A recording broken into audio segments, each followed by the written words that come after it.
وَلَقَدْ يَسَّرْنَا الْقُرْآنَ لِلذِّكْرِ فَهَلْ مِن مُّدَّكِرٍ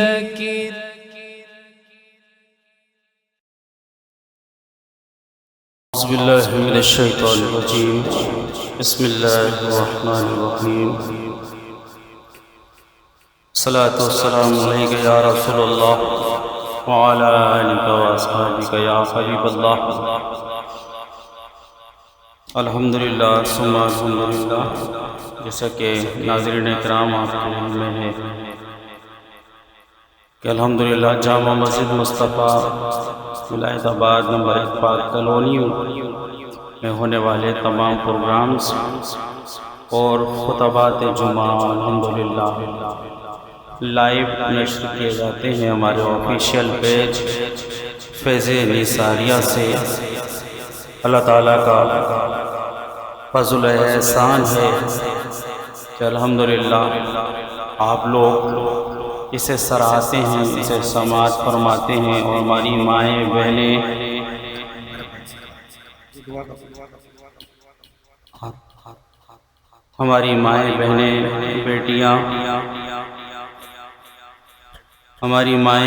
بہنیں بیٹیاں الحمدللہ پردے میں رہتے ہوئے بھی ہمارے ان پروگراموں کو سماعت فرماتی ہیں اور اپنی دعاؤں سے ہمیں مشرف فرماتی ہیں۔ اگر انہیں ضرورت ہوتی ہے کوئی بیان سننے کی تو الحمدللہ ہمیں میسیج کے ذریعے وہ اپنی فرمائش کا اظہار کرتی ہے کہ اس عنوان پر مفتی صاحب سے ہمیں بیان سننا ہے، تو الحمدللہ مفتی صاحب اس عنوان پر بھی خطاب فرماتے ہیں۔ گزشتہ دنوں میں ایک بیان ہماری مائیں بہنوں کی فرمائش پر والدین کے حقوق پر حضرت صاحب نے فرمایا۔ وہ کہنے کا مقصد یہ ہے کہ ہماری مسجد میں تو جو نمازی حضرات ہیں وہ ہمارے ان پروگراموں کو بنفس نفیس سماعت فرماتے ہی ہیں، لیکن اس سے کہیں زیادہ ہماری مائیں بہنیں پردے میں رہتے ہوئے اپنے گھروں پر ان پروگراموں سے مشرف ہوتی ہیں اور اپنی دعاؤں سے ہمیں نوازتی ہیں۔ تو التجا ہے آپ سے کہ جو ہمارے ان پروگراموں کو دیکھتا ہے اور ہماری مائیں بہنیں دیکھتی ہیں وہ ان پروگراموں کو آگے شیئر کریں، لوگوں کو بتائیں کہ ہماری مسجد جو قاری نثار الحق صاحب رحمۃ اللہ تعالی علیہ سے منسوب ہے، کہ جنہوں نے اپنی زندگی کا ایک بڑا حصہ تبلیغ دین میں گزارا اور یہاں 63 سال 63 ایئرز تبلیغ دین فرمائی۔ اللہ تعالیٰ سے دعا ہے کہ اللہ تعالیٰ ان کے درجات بلند سے بلند فرمائے۔ یہ انہی کا فیضان ہے کہ فیض نثاریہ چینل سے یہ پروگرام جاری و ساری۔ آئیے مل کر بیان سے قبل ایک نعت شریف کے کچھ اشعار اور ایک موقع کی مناسبت سے، کیونکہ قریب ترین دن خلیفہ دوم سیدنا حضرت عمر فاروق رضی اللہ تعالی عنہ کا آ رہا ہے کہ آپ کا وصال 1 محرم الحرام کو ہوا، تو اسی مناسبت سے انشاءاللہ منقبت پیش کریں گے۔ محبت کے ساتھ درود پاک کا نذرانہ پیش کر لیں۔ اللہم صلی علی سیدنا و مولانا محمد معدن الجود والکرم وآلہ وبارک وسلم۔ صلی اللہ علیہ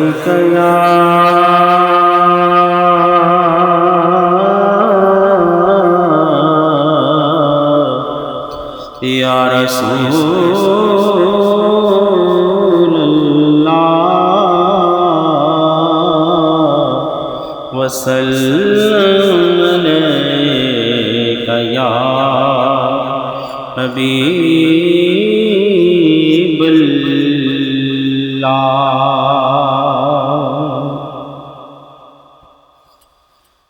جو ہو جو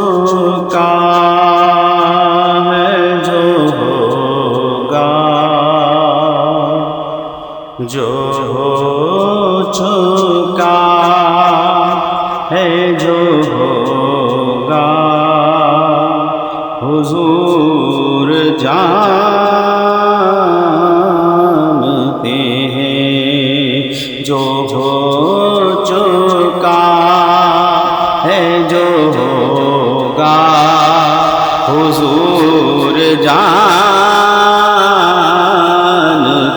ہیں تیری عطا سے خدایا، تیری عطا سے خدایا، حضور جانتے ہیں تیری عطا، تیری عطا، تیری عطا سے خدایا، حضور جانتے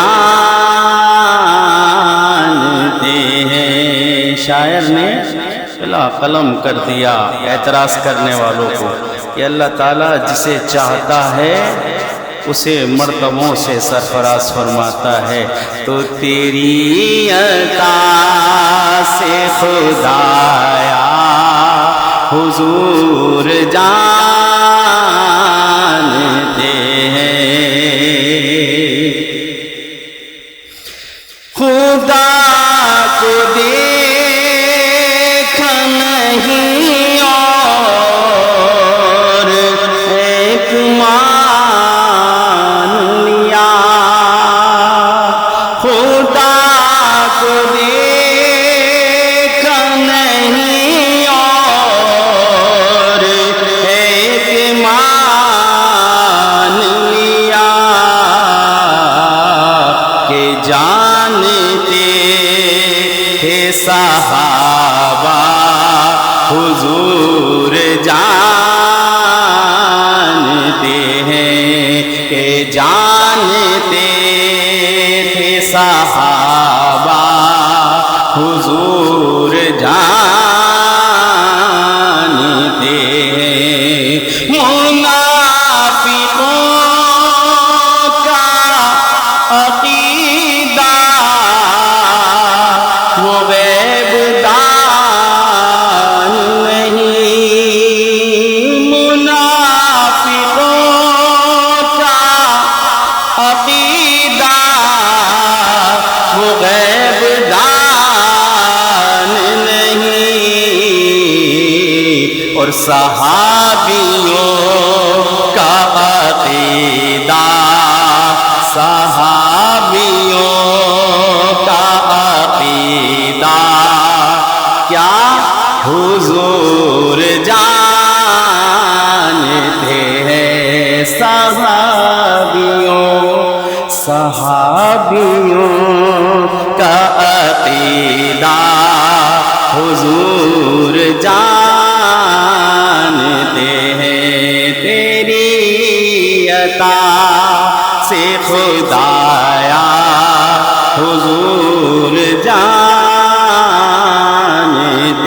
ہیں۔ علم غیب کے منکر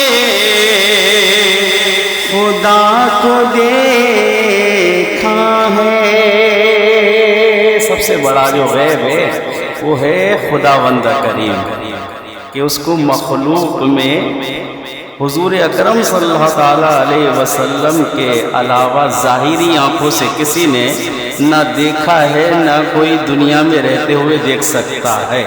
ہاں قلبی آنکھوں سے، جیسے کہ ہمارے امام اعظم جن کی ہم تقلید کرتے ہیں، حنفی ہیں، وہ فرماتے ہیں کہ اللہ تبارک و تعالیٰ کا میں نے خواب میں 100 مرتبہ دیدار کیا ہے، تو خواب میں قلبی آنکھوں سے تو اللہ تعالیٰ کا دیدار ممکن ہے کہ اولیاء اکرام کو اللہ تعالیٰ نے اپنے دیدار سے خواب میں سرفراز فرمایا ہے، مگر ظاہری آنکھوں سے سوائے حضور اکرم کے کسی سے ثابت نہ ہے، نہ ہم کر سکتے ہیں۔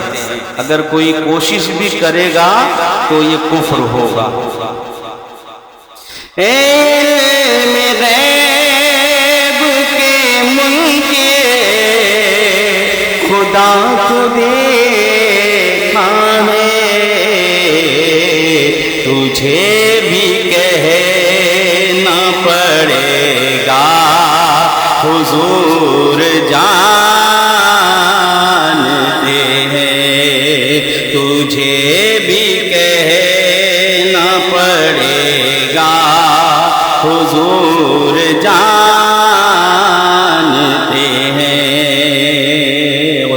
پاک کی آیت ہے کہ میں دینے والا ہوں، میں جو دنیا میں کائنات میں جو عطائیں ہیں، جو نعمتیں ہیں، وہ میری ہی دی ہوئی ہیں، مگر تقسیم کرنے کے لیے میں نے اس اپنے محبوب کو فائز کر دیا ہے۔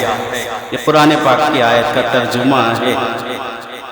ان کے ہاتھ میں کیا کیا تجھے خبر نہ مجھے، ہے ان کے ہاتھ میں کیا کیا تجھے خبر نہ مجھے، خدا نے کتنا نوازا، خدا نے کتنا نوازا، حضور جانتے ہیں تیری عطا سے خدایا، حضور جانتے ہیں۔ وہ مومنوں کی تو جانوں سے بھی قریب ہوئے، وہ مومنوں کی تو جانوں سے بھی قریب ہوئے،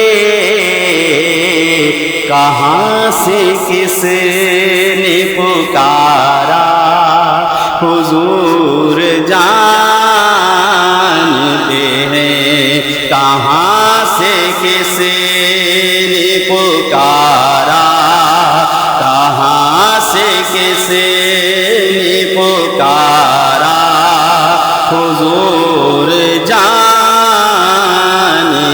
ہیں تیری عطا سے خدایا، حضور جانتے ہیں۔ اور کون کہتا ہے کہ ہم صرف علی علی کرتے ہیں؟ الحمدللہ مولا کائنات کو ہم مانتے ہیں، ان کے مرتبے سے ہم واقف ہیں۔ اللہ تعالیٰ نے اور حضور اکرم صلی اللہ تعالیٰ علیہ وسلم نے جو انہیں عنایتوں اور اپنی شفقتوں سے جو مرتبے پر فائز فرمایا، اس کا کون انکار کر سکتا ہے؟ مگر ایک ترتیب ہے، وہ ترتیب اللہ تعالیٰ نے بنائی ہوئی ہے کہ قرآن پاک میں ہے کہ میں تمام صحابہ سے راضی ہوں اور انہیں ہم جنت قطعی عطا کریں گے۔ اسی لیے تو ہم کہتے ہیں کہ ہر صحابی نبی جنتی جنتی، مگر مرتبوں میں فرق ہے۔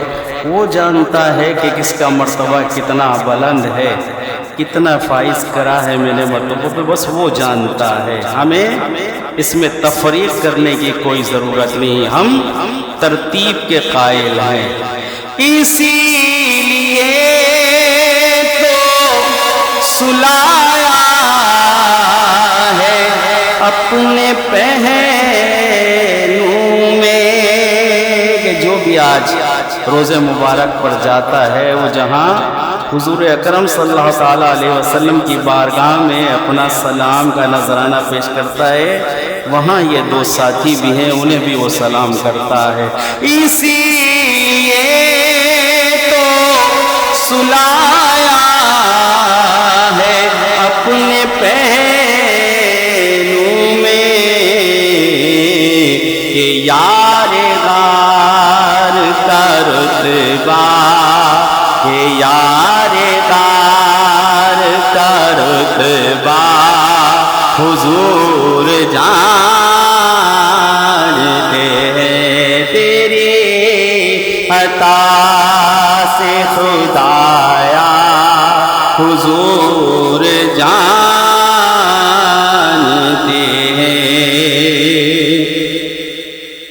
عمر نے تن سے جدا کر دیا تھا اثر جس کا، عمر نے تن سے جدا کر دیا تھا سر جس کا، وہ اپنا ہے کہ پرایا حضور جانتے ہیں، نبی کا فیصلہ نہ مان کر وہ جان سے گیا، مزاج عمر کا ہے کیسا، مزاج عمر کا ہے کیسا، حضور جانتے ہیں، وہی ہے پے کرے شرم و حیا ذوالنورین، مقام کی حیا کا، مقام کی حیا کا، حضور جانتے ہیں، تیری عطا سے خدایا حضور جانتے ہیں،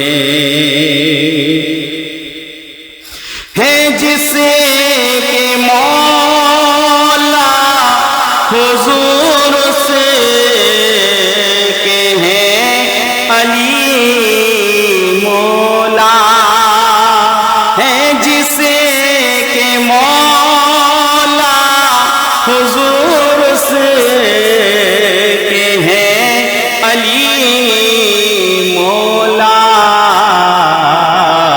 ابو تراب کا رتبہ، ابو تراب کا رتبہ، حضور جانتے ہیں، یہ خود شہید ہیں بیٹے نواز پوتے شہید، علی کی شان یگانا حضور جانتے ہیں، علی کی شان یگانا حضور جانتے ہیں، میں کی بات کروں گے نہیں میری اوقات کی شان فاطمہ زہرا حضور جانتے ہیں، جنا میں کون ہے سردار نوجوانوں کے، حسن حسین کے نانا حضور جانتے ہیں، تیری عطا سے خدایا، تیری عطا سے خدایا حضور جانتے ہیں۔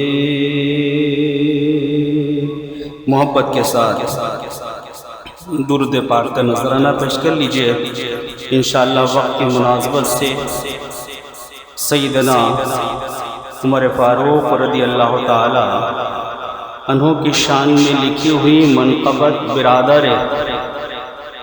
اعلیٰ حضرت عظیم البرکت پیش کرنے کی سعادت حاصل کریں گے۔ مل کر پڑھیے صلی اللہ علیہ رسول اللہ وسلم علیک یا حبیب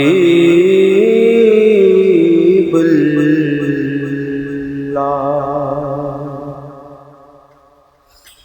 نہیں خوش بخت محتاجان عالم میں کوئی ہمسا، نہیں خوش بخت محتاجان عالم میں کوئی ہمسا، ملا تقدیر سے حاجت روا فاروق اعظم سا، ملا تقدیر سے حاجت روا فاروق اعظم سا،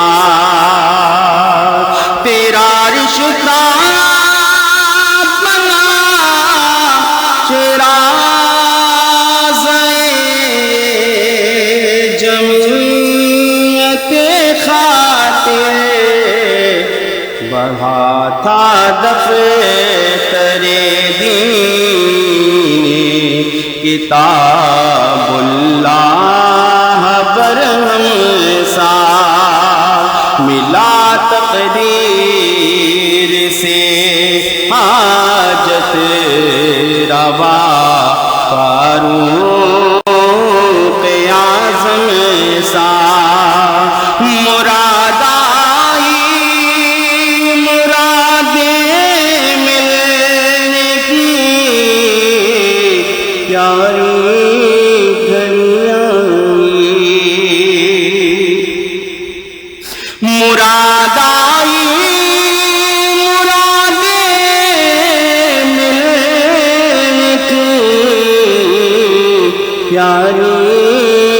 گھڑی آئی، ملا حاجت روا ہم کو درے سلطان عالم سا، ملا حاجت روا ہم کو درے سلطان عالم سا، تمہارے در سے جھولی بڑی مرادیں لے کر اٹھیں گے، تمہارے در سے جھولی بڑی مرادیں لے کر اٹھیں گے، نہ کوئی بادشاہ تم سا، نہ کوئی بے نوا تم سا، نہ کوئی بادشاہ تم سا، نہ کوئی بے نوا تم سا،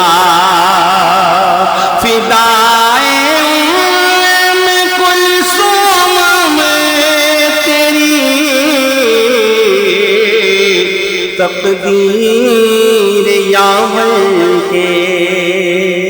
یہ ام کلثوم کون ہے؟ آج ہم اعتراض کرتے ہیں کہ حضرت علی حضرت عمر فاروق میں کوئی میل و محبت نہیں تھا، تو کوئی لڑکی اپنی ایسے شخص کو دے سکتا ہے جس سے وہ نفرت کرتا ہو؟ سیدنا حضرت علی رضی اللہ تعالی عنہ کی صاحبزادی سیدنا حضرت عمر فاروق رضی اللہ تعالی عنہ کے عقد میں تھیں۔ فدائے ام کلثوم تیری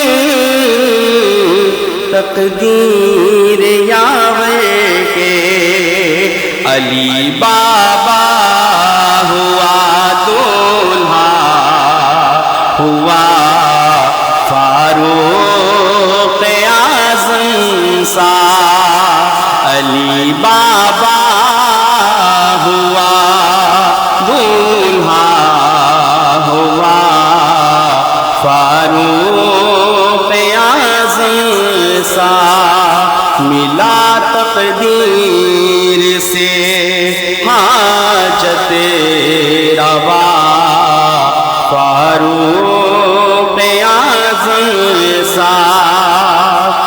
غضب میں دشمنوں کی جان ہے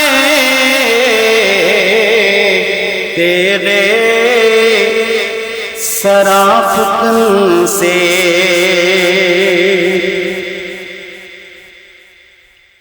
غضب میں دشمنوں کی جان ہے تیرے سرافکن سے، خروج اور فیض کے گھر میں نہ کیوں برپا ہو تم سا،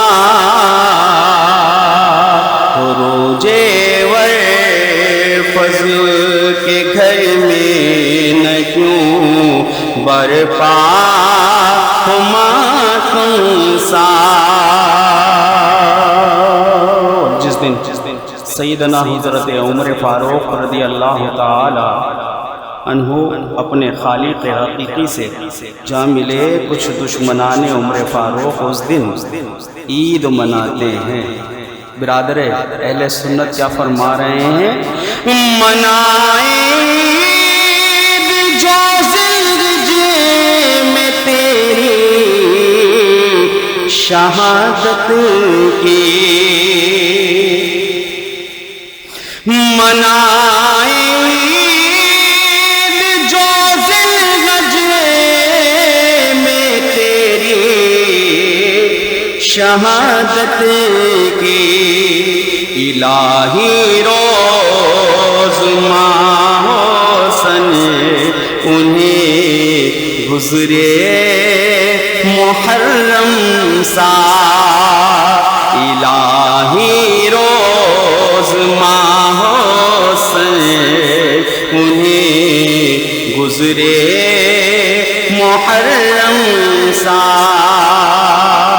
حسن در عالم پستی سر رفعت اگر داری، اگر حسن تو چاہتا ہے کہ اگر تو پستی سے بلندی پر پہنچ جائے،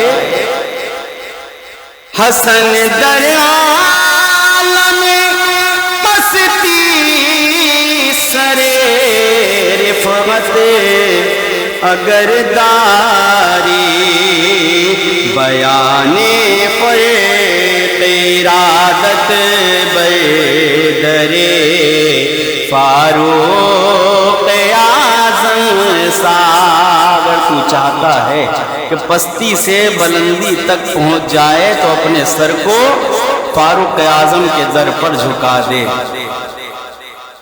حسن در عالم پستی سر رفعت اگر داری، بیاں فرق ارادت بردر فاروق اعظم سا، ملا تقدیر سے حاجت روا فاروق اعظم سا۔ یہ اللہ تعالیٰ کا بڑا فضل و کرم ہے اور اس کی عطا ہے، اور یہ مرشد کریم حضرت علامہ مولانا قاری محمد نثار الحق صدیقی رحمۃ اللہ تعالی علیہ کا ہی فیضان ہے، اور انہی کی نظر عنایت ہے کہ ان کی فکر اور سوچ کو اپناتے ہوئے الحمدللہ ہمارے کچھ پیر بھائی عالم دین بن گئے، اور الحمدللہ مرشد کے نقش قدم پر چلتے ہوئے تبلیغ دین کر رہے ہیں۔ اللہ تعالیٰ سے دعا ہے کہ اللہ تعالیٰ ان کی عمر صحت کے ساتھ دراز فرمائے، اور اسی مشن کو، اسی سوچ کو، اسی فکر کو اپناتے ہوئے اپنی زندگی کو بسر کرنے کی توفیق عطا فرمائے۔ مرشد کا فیضان الحمدللہ انشاءاللہ العزیز جاری و ساری رہے گا، اسی سوچ اور فکر کے ساتھ کہ ہم مرشد کے فیضان کو لے کر علم دین حاصل کریں، نہیں تو کم از کم علماء کرام سے محبت کرے اور ان کی صحبت اختیار کرے۔ آج استاذ العلماء مفتی محمد آصف مدنی دامت برکاتہم القدسیہ کی کچھ صحت ناساز ہے، طبیعت ناساز ہے، تو آپ نے حکم فرمایا کہ مفتی عمیر جاوید صاحب سے آج کا خطاب کرایا جائے۔ انشاءاللہ کچھ لمحات میں آپ نورانی اور عرفانی خطاب سے سرفراز ہوں گے۔ اپنی محبتوں اور عقیدتوں کا اظہار کریے۔ نعرہ تکبیر، نعرہ رسالت، نعرہ رسالت، نعرہ تحقیق، نعرہ غوثیہ، علماء اہل سنت۔ اعوذ باللہ من الشیطان الرجیم، بسم اللہ الرحمن الرحیم، سبحانک لا علم لنا الا ما علمتنا انک انت العلیم الحکیم۔ الحمد للہ نحمده ونستعینه ونستغفره ونؤمن به ونتوکل علیہ ونعوذ باللہ من شرور انفسنا ومن سیئات اعمالنا، من يهده الله فلا مضل له ومن يضلله فلا هادي له، ونشهد أن لا إله إلا الله وحده لا شريك له، ونشهد أن سيدنا ومولانا محمد صلى الله عليه وسلم أرسله بالحق بشيرا ونذيرا۔ أما بعد فأعوذ بالله من الشيطان الرجيم، بسم الله الرحمن الرحيم۔ قال رسول الله صلى الله عليه وسلم: الصحابة كالنجوم، إن الله وملائكته يصلون على النبي، يا أيها الذين آمنوا صلوا عليه وسلموا تسليما، اللهم صل على سيدنا ونبينا وشفيعنا وكريمنا وحبيبنا ومحبوبنا وعزيزنا وسندنا وشفاء صدورنا ومولانا محمد معدن الجود والكرم وآلہ وبارک وسلم۔ محترم سامعین، حاضرین، اللہ تبارک و تعالیٰ کا بڑا فضل ہے، بڑا احسان ہے کہ اس نے ہمیں الحمدللہ یہ سال ہمارا بخیر و عافیت سلامتی کے ساتھ مکمل ہوا، اور اب ہم بہت جلد آغاز کرنے جا رہے ایک نئے اسلامی سال کا۔ اور حقیقت میں ایک مسلمان کے لیے جو نیا سال ہے وہ محرم سے شروع ہوتا ہے۔ یہ اور بات ہے کہ ہم تھوڑا مغربی تہذیب سے متاثر ہو گئے، ویسٹرن کلچر سے متاثر ہو گئے، تو ہم نے نیو ایئر سیلیبریٹ کرنا شروع کر دیا، جبکہ مسلمانوں کا سال تو شروع ہی محرم سے ہوتا ہے۔ اور اس کے پیچھے ایک بڑا فلسفہ ہے۔ آپ دیکھیں، محرم سے بھی شہادت کا آغاز ہوتا ہے، اور ذوالحج جو آخری مہینہ ہے اس کا اختتام بھی شہادت پر ہوتا ہے۔ محرم کے اندر امام علی مقام سیدنا امام حسین رضی اللہ تعالیٰ عنہ اور آپ کے رفقا کربلا کے میدان میں بے دردی کے ساتھ شہید کر دیے گئے، یہ بھی ذبح عظیم ہے۔ اور ذوالحج کے آخر میں ایک عظیم شہادت پیش آئی، اور وہ تھی شہادت حضرت عمر فاروق اعظم رضی اللہ تعالیٰ عنہ۔ الحمدللہ یہ دین ہے ہی قربانیوں کا دین، اسلام نے قربانی مانگی، اور انہی قربانیوں کا رزلٹ ہے، نتیجہ ہے کہ آج اس پرفتن دور کے اندر بھی اسلام آپ کے سامنے سلامت ہے۔ بھائی، نبی کریم صلی اللہ تعالیٰ علیہ وسلم نے جتنی اذیتیں، جتنی تکالیف کفار کی طرف سے برداشت کی، کوئی مثال نہیں ملتی۔ صحابہ آئے، یا رسول اللہ صلی اللہ علیہ وسلم، ہمیں کفار بڑی اذیت دیتے ہیں، ہمیں بڑی تکلیف دیتے ہیں۔ دیکھیں، یہاں ایک بات کی وضاحت کر دوں، صحابہ بزدل نہیں تھے، اور نہ کوئی صحابہ کوئی میدان چھوڑ کے بھاگے۔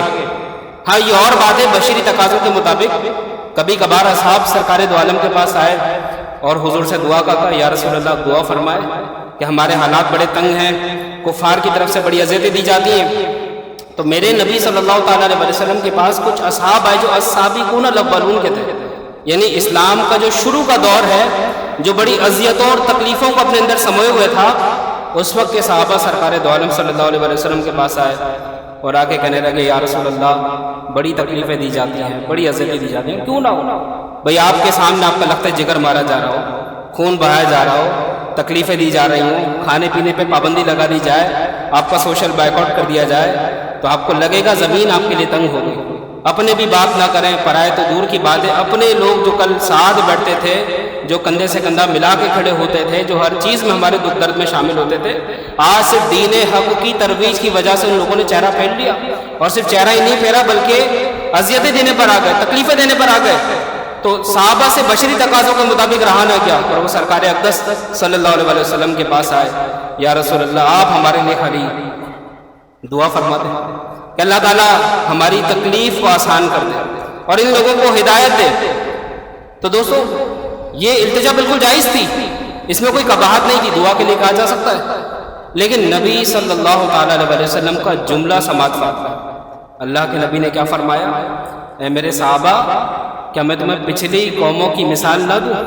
انہوں نے اللہ کی راہ میں جتنی اذیتیں، جتنے دکھ، جتنی تکلیفیں برداشت کی، اس کی ایک مثال دیتا ہوں۔ وہ کون سی مثال تھی؟ کہا کہ ان کے جسم پر لوہے کی کنگیاں ہوتی ہیں نا، کنگی دیکھیں ایک باریک سی کنگی ہوتی ہے، آپ اگر پلاسٹک کی بنی اس کو ذرا سر پہ تیز چلا دیں کیسا لگے گا؟ تکلیف ہوگی، انسان ایک دم کپکپاہٹ کا شکار ہو جائے گا۔ یہ کیا ہے؟ لوہے کی کنگیاں اللہ کے نبی فرماتے ہیں کہ پچھلی قوموں کے جسم پر چلائی گئی لوہے کی کنگیاں، اور پھر حضور نے اس کی منظر کشی فرمائی، اس کا ریفلیکشن سرکار دو عالم صلی اللہ علیہ وسلم نے پیش کیا۔ کہا کہ ہوتا کیا تھا کہ جب وہ لوہے کی کنگیاں ان کے جسموں پر چلائی جاتی تو ان کا گوشت الگ ہو جاتا، ہڈیاں الگ ہو جاتی۔ یہ مثال میرے نبی نے صحابہ کو، اس کے بعد صحابہ نے یہ نہیں کہا یا رسول اللہ وہ پچھلے لوگ تھے، تکلیفیں برداشت کر کے چلے گئے، ہم میں اتنا ظرف کہاں ہے؟ نہیں، کوئی شکوہ نہیں کرا، بلکہ سر بسجود ہو گئے اور اپنی گردن اللہ کے نبی صلی اللہ علیہ وسلم کے حضور جھکائی، یا رسول اللہ جو آپ کا حکم ہے، اور اتنی تکلیفیں برداشت کی۔ یہاں تک آپ کیا سمجھتے ہیں لیڈر کون ہوتا ہے؟ لیڈر وہ ہوتا ہے جو پہلے خود تکلیف برداشت کرتا ہے۔ میرے نبی صلی اللہ تعالیٰ علیہ وسلم کو کتنی اذیتیں دی گئیں آپ کو اندازہ نہیں ہے۔ آج ہم کہاں پڑھتے ہیں، ہمارے پاس وقت ہی نہیں ہے۔ ذرا پڑھیں سیرت کی ابتدائی کتب پڑھیں، جب اسلام کا دور مکی تھا اس وقت نبی صلی اللہ علیہ وسلم کو کس طریقے سے ٹارچر کیا گیا۔ یقین کریں اگر آپ پڑھ لینا اور تصور کے ساتھ پڑھیں تو پھر آپ کے دل میں نبی صلی اللہ علیہ وسلم کی سچی تڑپ اور سچی لگن اور سچی محبت، پھر آپ سچے عاشق بنیں گے۔ وہ سنے سنائے عاشق ہوتے ہیں وہ نہیں، بلکہ جنہوں نے کتابیں پڑھ کر سمجھ کر تصور کر کے اس بات کا ادراک کیا گیا ہو کہ اسلام اذیتوں کو برداشت کرنے کے بعد، قربانیوں کو برداشت کرنے کے بعد یہ اسلام اتنا عام ہوا ہے، ورنہ اگر دین عیاشیوں میں پھیلایا جاتا تو آج ہمارے سامنے نہیں ہوتا۔ آج چاروں طرف سے اسلام کے اوپر اٹیک ہو رہا ہے، بڑی بڑی تحریکیں چل رہی ہیں اسلام کے خلاف کہ کسی طریقے سے مسلمانوں کو ایسا بنا دو کہ ان کا صرف چہرہ مسلمانوں والا ہو، ان کا عمل بالکل تباہ ہو جائے، برباد ہو جائے۔ لیکن ذرا آپ پڑھیں حضور صلی اللہ تعالیٰ علیہ وسلم کی مکی زندگی کہ حضور نے فرمایا کہ اللہ کی راہ میں جتنا مجھے ستایا گیا، جتنی مجھے تکلیف دی گئی، کسی اور کو اتنی تکلیف، میرے نبی کا فرمان ہے۔ تو میں آپ کو بتا رہا تھا کہ اسلام کی تاریخ کا آغاز جو ہے، اسلامی سال کا آغاز بھی شہادت سے ہوتا ہے، اور اسلام کے سال کا آغاز بھی باقاعدہ شہادت سے ہوتا ہے۔ عمر فاروق اعظم رضی اللہ تعالیٰ عنہ کو ابو لولو فیروز نامی شخص نے، جو ایک جنگ کا بھگوڑا انسان تھا، اس نے اندھیرے میں آپ کے اوپر حملہ کیا۔ اسلام کے اندر سب سے پہلا خودکش حملہ یہی تھا جو حضرت عمر فاروق اعظم رضی اللہ تعالیٰ عنہ پر ہوا۔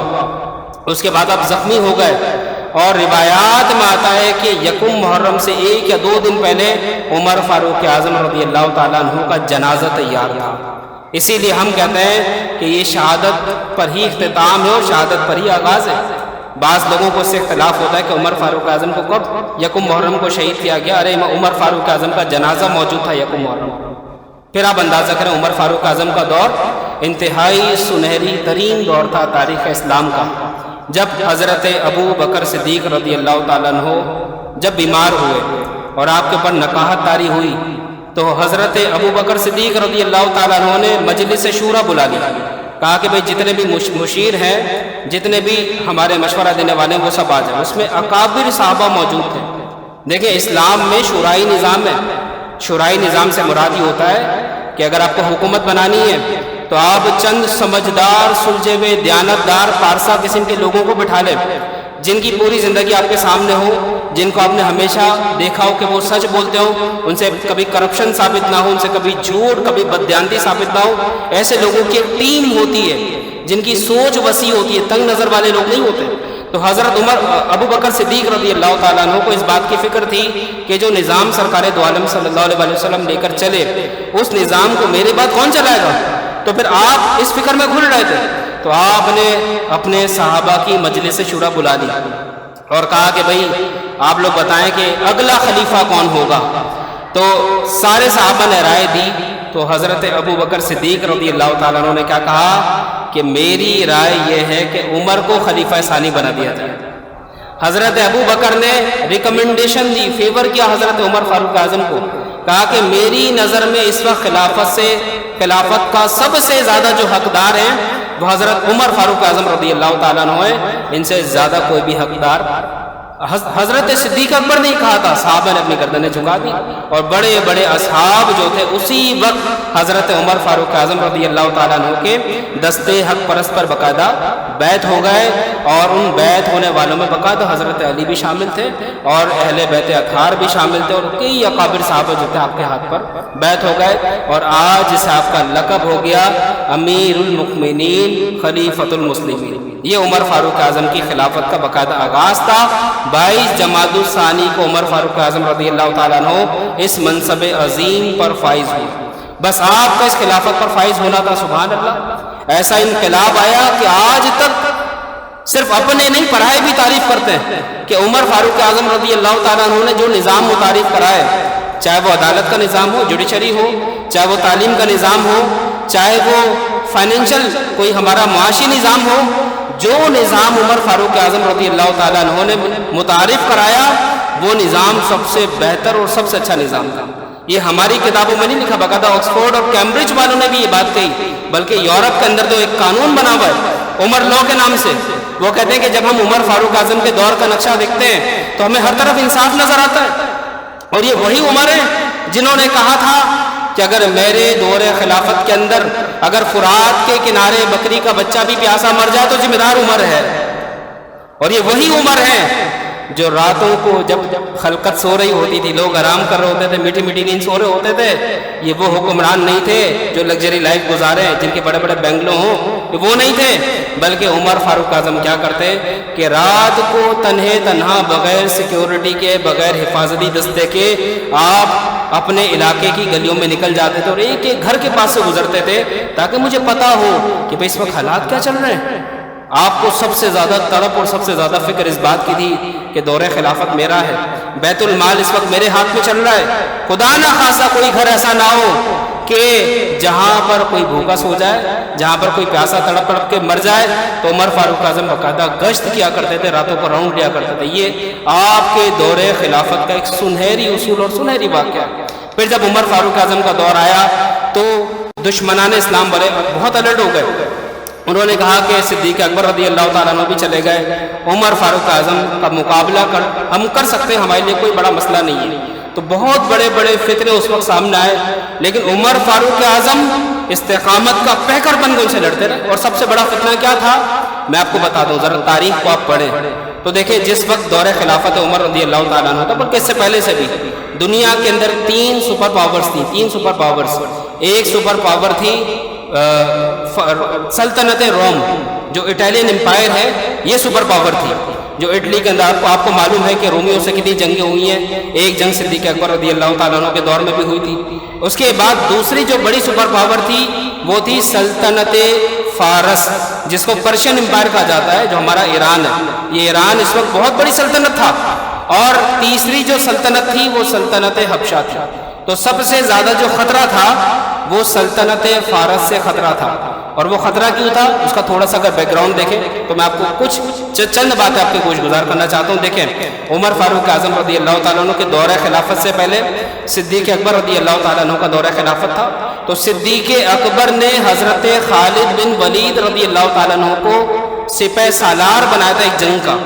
اور اس جنگ کے اندر باقاعدہ اہل فارس سے مقابلے کے لیے آپ نے ایک لشکر روانہ کیا اور الحمدللہ وہ جنگ مسلمان جیت گئے تھے.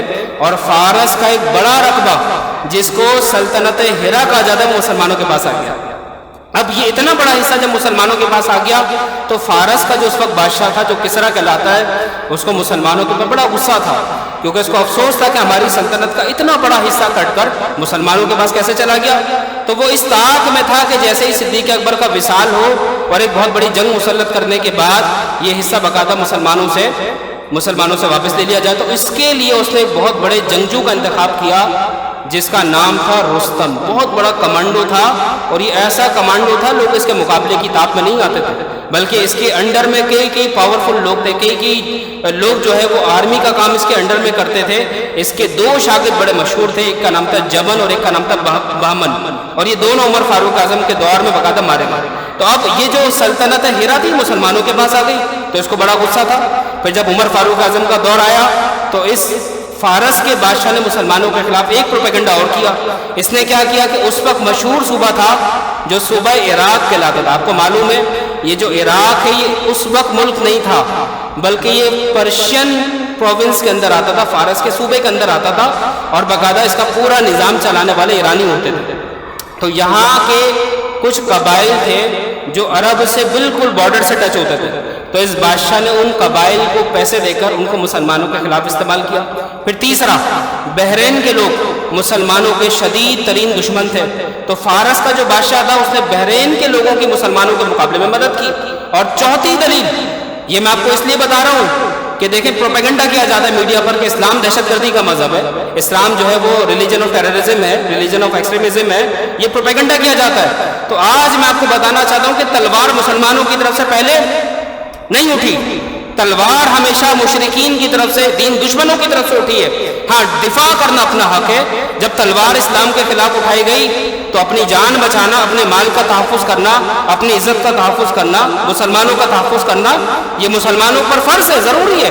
تو اب اپنا دفاع کرنے کے لیے تلوار اٹھانا, جنگ کی ابتدا کرنا, بولو بھائی, نہیں ہے یہ, بلکہ سیلف ڈیفenس کہلاتا ہے. دنیا کی جنگوں کا اصول ہے کہ اگر کوئی آپ پر حملہ کرے تو بچاؤ اپنے آپ کو.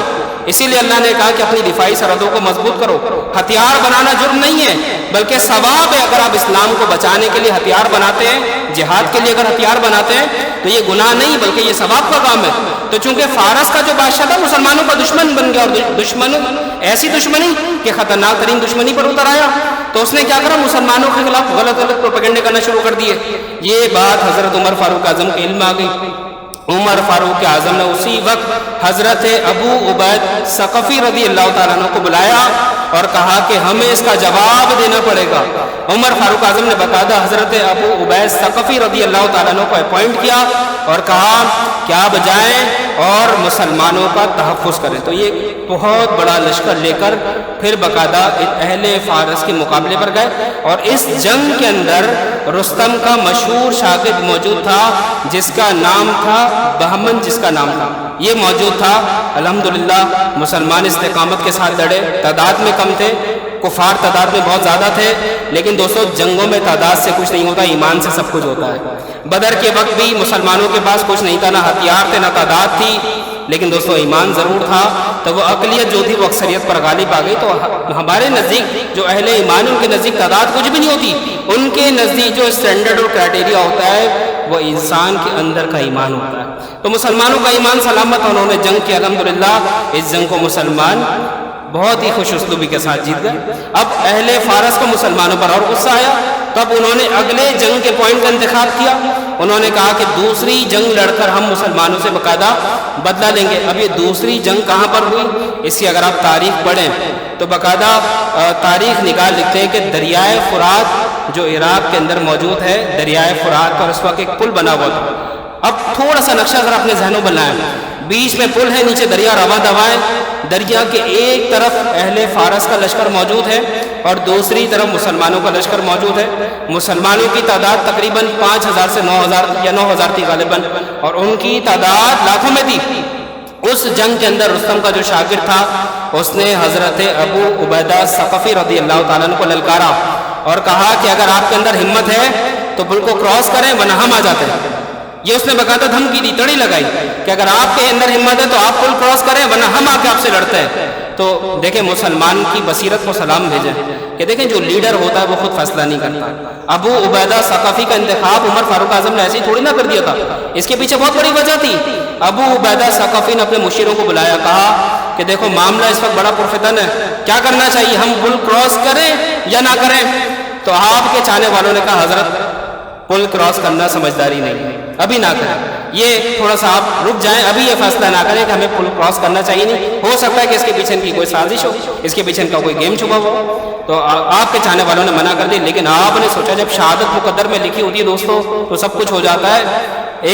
کچھ لوگوں کا دستہ ہمارے نبی صلی اللہ علیہ وسلم کے پاس آیا تو اور آگے ان سے کہا کہ آپ جو ہے کچھ صحابہ کو ہمارے ساتھ بھیج دیں، یہ لوگ ہمارے قبیلے میں آئے اور ہمیں اسلام کی دعوت دیں، ہمارا قبیلہ اسلام قبول کرے گا۔ تو سرکار دو عالم صلی اللہ علیہ وسلم کو کیا معلوم نہیں تھا یہ دھوکے باز ہیں، جھوٹ ہیں، لیکن حضور نے اپنی نگاہ نبوت سے دیکھ لیا تھا کہ جس دستے کو میں بھیج رہا ہوں ان کے مقدر میں شہادت لکھی گئی، شہادت ہے مطلوب و مقصود مومن، نہ مال غنیمت نہ کشور کشائی۔ تو حضرت ابو عبیدہ ثقفی نے سوچا کہ مشیر تو یہ مشورہ دے رہے ہیں کہ بھئی پل کو کراس کر لو، لیکن پل کو کراس نہ کرو، لیکن کہا کہ اگر ہم نہ کریں تو کہیں ایسا نہ ہو کہ کہیں بزدل ہیں ڈر گئے، کہیں ایسا نہ ہو ہمیں تانا دے دیں۔ کہا نہیں، بحیثیت امیر لشکر میرا یہ حکم ہے پل کراس کر کے ان کو کچل دو۔ اب کیا ہوا کہ سارا لشکر آپ کے ایک آرڈر پر پل کراس کر کے آگے بڑھا، لیکن ان بدبختوں نے اپنے ساتھ بڑے بڑے ہاتھی رکھے ہوئے تھے، مسلمان بہادری سے لڑتے رہے، لیکن دوستوں جب ان کے پاس بڑے بڑے ہاتھی تھے تو انہوں نے ہاتھیوں کا سہارا لے کر مسلمانوں کو برے طریقے سے زخمی کر دیا اور مسلمانوں کی ایک بڑی تعداد جو ہے وہ اس جنگ میں شہید ہو گئی، اور یہ جنگ مسلمان جو ہے اس جنگ میں تھوڑا سا شکست کھا گئے۔ اب دیکھیں پل تو بیچ میں سے ٹوٹ گیا تھا، آدھے مسلمان ان کے لشکر میں پھنسے ہوئے تھے، کچھ اس طرف تھے جو پل کے اس پار تھے۔ اب کیا ہوا، ان مسلمانوں کی جان بچانا ضروری تھا۔ اسی اسنا میں عمر فاروق اعظم رضی اللہ تعالیٰ عنہ کے نامزد صحابی حضرت ابو عبیدہ ثقفی بھی شہید ہو گئے۔ اب کیا ہوا، ایسا موقع بڑا نازک ہوتا ہے کہ جب لیڈر شہید ہو جائے تو چاہنے والے بکھر جاتے ہیں، سمجھ میں نہیں آتا کیا کریں۔ کیا آپ کو یاد نہیں کہ احد کے میدان میں یہ خبر مشہور ہو گئی تھی کہ سرکار دو عالم صلی اللہ علیہ وسلم شہید کر دیے گئے تو صحابہ کے 3 گروہ بن گئے تھے۔ بعض صحابہ نے تلواریں پھینک دی تھی، کہا اب لڑنے کا کیا فائدہ، اب کیوں لڑیں، بھائی جن کے لیے لڑ رہے تھے وہ تو شہید ہو گئے، اب ہم کس کے لیے لڑیں، جن کے لیے جان تھی، جن کے لیے مال تھا، جن کے لیے سب کچھ تھا وہ تو شہید کر دیے گئے، اب ہم کس کے لیے لڑیں۔ ایک گروہ صحابہ کا یہ تھا۔ دوسرا گروہ وہ تھا کہ جب ان کو پتہ لگا کہ نبی صلی اللہ علیہ وسلم شہید ہو گئے تو وہ اپنے ہوش میں ہی لے رہے، جیسا ہوتا ہے نا انسان کے اوپر ایک شاکنگ نیوز آ جائے تو انسان اپنے عالم میں نہیں رہتا، سوچ اور فکر کی گہرائی میں چلا جاتا ہے، کیا ہوا یہ، کیا سمجھ میں نہیں آتا۔ کچھ صحابہ کی یہ حالت ہو گئی، لیکن کچھ صحابہ ایسے تھے جنہوں نے تلواریں تھامی رکھی۔ ان میں کون تھے؟ ان میں حضرت ابو بکر صدیق تھے، ان میں عمر فاروق اعظم تھے، ان میں حضرت حیدر کرار مولا مرتضی رضی اللہ تعالیٰ عنہ تھے۔ ان کا کہنا یہ تھا کہ بھئی نبی صلی اللہ علیہ وسلم اگرچہ شہید ہو گئے لیکن حضور کا مشن اور ویژن جاری رہے گا، ہم حضور کے دین کو اس کے اختتام تک پہنچائیں گے، اکمال تک پہنچائیں گے۔ ہم تلواریں اگر پھینک دیں گے تو نبی صلی اللہ علیہ وسلم کے ساتھ وفاداری نہیں ہوگی، ہمیں حضور کا مشن آگے بڑھانا ہے۔ تو صدیق اکبر رضی اللہ تعالیٰ عنہ، عمر فاروق اعظم اور حضرت علی رضی اللہ تعالیٰ عنہ جہاں فشانی کے ساتھ باقاعدہ احد کے میدان میں کفار کے چنگل میں جہاں چاروں طرف برہنہ تلواریں تھیں وہاں پر لڑتے رہے، اور باقاعدہ پھر یہ راز پاش ہوا کہ ارے وہ شہید ہونے والے نبی نہیں تھے بلکہ حضرت مصعب بن عمیر رضی اللہ تعالیٰ عنہ تھے، جو حضور صلی اللہ علیہ وسلم سے بڑا ملتے تھے، ان کے چہرے میں بڑی شباہت سرکار کی آتی تھی۔ تو اب کیا ہوا کہ صحابہ کا ایک لشکر پل کے اس پار تھا، ایک لشکر ادھر تھا۔ اب جب امیر شہید ہو گئے, ابو عبیدہ ثقفی شہید ہو گئے, تو اب جنگ کی کمان کون سنبھالے؟ تو تاریخ نکال لیتے کہ ایک صحابی رسول آگے بڑھے جن کا نام تھا حضرت مثنی رضی اللہ تعالیٰ عنہ. اس نازک موقع کے اوپر انہوں نے تلوار اٹھائی اور علم اسلام کو بلند کیا اور صحابہ کو حکم دیا کہ جو پل ٹوٹ گیا کچھ بھی کر کے اس کو تعمیر کرو. صحابہ نے ان کے کہنے پر وہ پل تعمیر کیا. الحمدللہ 3000 کا لشکر پل کے اس پار سے بچا کر لایا. یہ ہے صحابہ کا حوصلہ. آپ بتائیں آج ہمارے سامنے ذرا کوئی تلوار نکال لے, ہم سڑک پہ جا رہے ہیں, ایک بندہ آ جائے, ہاں بھائی موبائل نکال دو, کیا ہوگا؟ ڈر جائیں گے. موبائل کا بولیں گے بھائی کپڑے بھی لے جانے تو لے جاؤ, جان بچانا.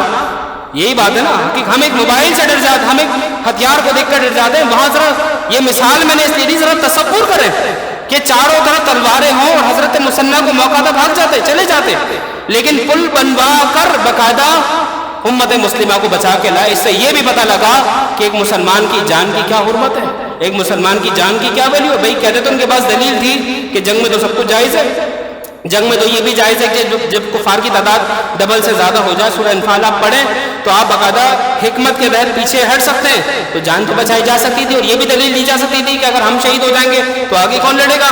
لیکن دوستوں وہ صحابہ تھے, ہیلے باز نہیں تھے, اپنے علم کی بنیاد پر ہیلے نہیں نکالتے تھے, وہ باقاعدہ دین کے لیے رستے نکالنے والے تھے. اب حضرت مثنی 3000 کا لشکر لے کر آئے. بہرحال اس جنگ میں مسلمانوں کا بڑا نقصان ہوا, لیکن دیکھیں مسلمان پلٹ کر ضرور آتے ہیں, بھاگتے نہیں ہیں. اس جنگ کا بدلہ مسلمانوں نے اہل فارس سے لیا اور عمر فاروق اعظم رضی اللہ تعالیٰ عنہ کے دور میں لیا. اس کے بعد جنگ بویب ہوئی, کیونکہ جب یہ جنگ اہل فارس جیت گئے تو وہ ذرا چوڑے ہو گئے. انہوں نے کہا ابھی تو ہم نے مسلمانوں کو کچل لیا, لیکن اب ہم ان کو چھوڑیں گے نہیں, ان کی تعداد کو بالکل تیا پانچا کر دیں گے, ان کو ختم کر دیں گے. دور عمر فاروق اعظم رضی اللہ تعالیٰ عنہ کا تھا. عمر فاروق اعظم نے دوسرا لشکر بھیجا, دوسرا لشکر, اور وہی جگہ تھی, وہی مقام تھا, وہی فرات کا پل تھا. ایک طرف کفار کھڑے ہوئے تھے, ایک طرف مسلمان کھڑے ہوئے تھے, اور اب کی تعداد کا ذرا اندازہ کریں. تاریخ نگار لکھتے ہیں کہ 2 لاکھ کا لشکر تھا اہل فارس کے ساتھ. کتنے تھے؟ 2 لاکھ. اور مسلمانوں کے پاس کتنے تھے آپ اندازہ کریں؟ 20,000 مسلمان تھے, صرف 20,000. کیا 20,000 لوگ 2 لاکھ کا مقابلہ کر سکتے ہیں؟ نہیں کر سکتے. ہمت چاہیے, جواں مردی چاہیے. لیکن صحابہ تھے, یا تو شہید ہو جائیں گے یا غازی بن جائیں گے. بہرحال جنگ ہوئی. اب فارسیوں نے کہا کہ اس بار پل ہم پار کریں گے. پچھلی دفعہ مسلمانوں کو پار کروایا, انہوں نے کہا اس بار ہم پار کریں گے. وہ پل کے اس پار آئے. 200 مسلمانوں کے خالی جھمگٹے میں آنا تھا, مسلمانوں نے ان کا وہ حال کرا کہ میدان جنگ چھوڑ کے بھاگے, اور 1 لاکھ سے زیادہ تو 1 لاکھ سے زیادہ مارے گئے. یہ مسلمانوں کا یہ حال کرا, اور اس بار مسلمانوں نے باقاعدہ بدلہ لیا. تو عمر فاروق اعظم کے دور کی تیسری جنگ تھی جس میں مسلمان بڑے کامیاب اور کامران رہے. یہ سلسلہ جاری رہا. نہاون کی جنگ ہوئی, مصر فتح ہوا, کئی بڑے بڑے کارنامے حضرت عمر فاروق اعظم رضی اللہ تعالیٰ عنہ نے اپنے دور میں دیے, اور نظام سبحان اللہ ایسا آپ نے متعارف کرایا کہ اس کی کوئی نظیر نہیں ہے, کوئی مثال نہیں ہے. بیت المال صاحب 1 روپیہ نہیں لیتے تھے. زکوٰۃ کی وصولی کا نظام آپ نے اتنا عالی شان بنایا ہوا تھا کہ ہر شخص زکوٰۃ دیتا تھا, کوئی بھی شخص دوسرے کا پیسہ دباتا نہیں تھا. لیکن جب ہم دوسرے کا حق مارتے نا, یہ یاد رکھیں, واقعات تو ہم بہت سنتے رہتے ہیں, بہت سارے واقعات ہیں, واقعات سننے میں مزہ بھی بہت آتا ہے, لیکن اصل چیز اور اصل لب لباب جو ہوتا ہے نا ان واقعات کا حاصل ہوتا ہے. عمر فاروق اعظم رضی اللہ تعالیٰ عنہ کا دور سنہری کیوں تھا؟ کبھی غور کیجئے گا اس بات پر. یہ سنہری اس وجہ سے تھا کیونکہ انصاف تھا, عدل تھا. وہاں یہ نظام نہیں تھا. وہاں جو اقبال نے کہا نا کہ ایک ہی صف میں کھڑے ہو گئے محمود و ایاز, نہ کوئی بندہ رہا نہ کوئی بندہ نواز. تو یہ وہ دور تھا جب بادشاہ اور غلام ایک صف میں نماز پڑھتے تھے. یہ وہ دور تھا کہ جرم اگر غریب کے ساتھ ہو تو اسے بھی انصاف دیا جاتا تھا, اور اگر امیر کے ساتھ ہو تو اسے بھی انصاف دیا جاتا تھا. عمر فاروق اعظم رضی اللہ تعالیٰ عنہ کا انصاف مثالی تھا. آپ نے کبھی اپنے دور خلافت, بلکہ آپ نے جو فیصلے کیے بڑے شفاف کیے. آپ نے کئی موقعوں پر بڑی بڑی شخصیات کو معزول کیا اپنے عہدوں سے. کسی کے بارے میں اگر ایک کمپلین بھی عوام کی طرف سے آئی, اس کا ڈائریکٹ ایکشن عمر فاروق اعظم نے لیا. آپ نے کوئی ٹیم نہیں بنائی ہوئی تھی کہ نہیں دیکھو یار اس کیس کو دیکھو, یہ میرے پاس کیسے آ گیا, ڈائریکٹ میرے پاس تو نہیں آنا چاہتا. نہیں, جو کیس عمر فاروق اعظم کے پاس آیا, ظلم کا یا جرم کا, اس پر ڈائریکٹ عمر فاروق اعظم رضی اللہ تعالیٰ عنہ نے باقاعدہ ایکشن لیا. عمر فاروق اعظم صرف یہ انصاف پسند نہیں تھے, بلکہ آپ کی اور بھی فضیلتیں, آپ کے اور بھی کمالات ہیں. میرے نبی صلی اللہ تعالیٰ علیہ وسلم نے فرمایا کہ اگر میرے بعد کوئی نبی ہوتا تو حضرت عمر فاروق اعظم رضی اللہ تعالیٰ عنہ ہوتے. تو اس سے پتہ لگا نبوت تو ختم ہو گئی, اب کوئی نیا یا پرانا نبی نہیں آئے گا. ہاں نبی کے جو ہدایت یافتگان ہیں وہ آتے رہیں گے, لیکن حضور نے یہ فرما دیا کہ اگر یہ منصب اور یہ عہدہ ملنا ہوتا تو اس کے لیے سب سے زیادہ جو حقدار تھے وہ عمر فاروق اعظم رضی اللہ تعالیٰ عنہ ہوتے. پھر اس کی ایک دلیل آپ یہ بھی دیکھیں کہ عمر فاروق اعظم رضی اللہ تعالیٰ عنہ نے باقاعدہ کچھ مسائل پر سرکار دو عالم صلی اللہ تعالیٰ علیہ وسلم کو کوئی رائے دی. یہ صرف رائے تھی, رائے. کچھ دنوں بعد باقاعدہ اس پر وحی نازل ہو گئی, اور وحی کیا نازل ہوئی ذرا سنیں. جو عمر فاروق اعظم نے رائے دی اسی کے مطابق وحی نازل ہو گئی. تو آپ ذرا سوچیں کتنی موافقت تھی عمر فاروق اعظم رضی اللہ تعالیٰ عنہ کی رائے میں اور وحی الہی میں. بدر کے قیدی آئے, اللہ کے نبی صلی اللہ علیہ وسلم نے صحابہ سے پوچھا کہ بھئی ہمیں کیا کرنا چاہیے ان قیدیوں کا. تو بعضوں نے کہا کہ یا رسول اللہ آپ ان سے فدیہ لے کر ان کو جانے دیں. اور ان کی بھی دیکھیں, ہمیں صحابہ کے ہر قول میں حکمت ہے. یہ میں آپ کو بتاؤں, ایک ادنا درجے کا جو صحابی ہے نا, یہ صحابہ کا معاملہ یہ بہت ہی زیادہ حساس ہے. ایک ادنا صحابی کے پاؤں تلے دنیا کے بڑے بڑے غوث, قطب, ابدال اور قلندر بھی پہنچ سکتے. جو ایک ادنا صحابی کا درجہ, یہ یاد رکھنا.